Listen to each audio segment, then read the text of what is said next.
দুপুর। আজকে এই যে কলাটা ভাজা করেছিলাম সেটা একটু দিলাম, আর এই বিট ভাজা ছিল সেটা দিলাম, আর একটু একটু করে রান্না করেছি। আজকে অল্প রান্না হয়েছে, যেহেতু গতকালের রান্নাটা একটু ছিল ওই জন্য। তো এটা দেব।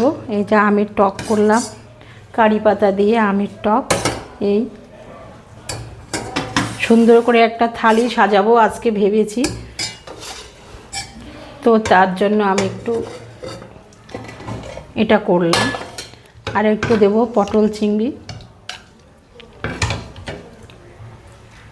সব অল্প অল্প করে দেব, অনেক আইটেম হয়ে গেছে।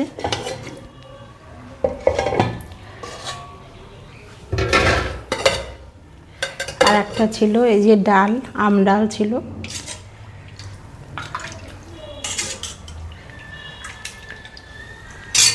সেটা একটু দিলাম।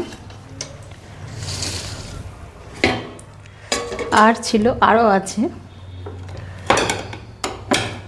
আর ছিল এই যে একটু বড়া করলাম, দুটো করে বড়া ছিল, একটু পেঁয়াজ ছিল, একটা করে লঙ্কা দিলাম, আর একটু শসা ছিল। আর একটা জিনিস আছে, সেটা হলো একটু টক দই ছিল, গরমের মধ্যে দুপুরবেলা টক দই। এই ছিল আমার আজকে থালি। কেমন হয়েছে বন্ধুরা? টাটা।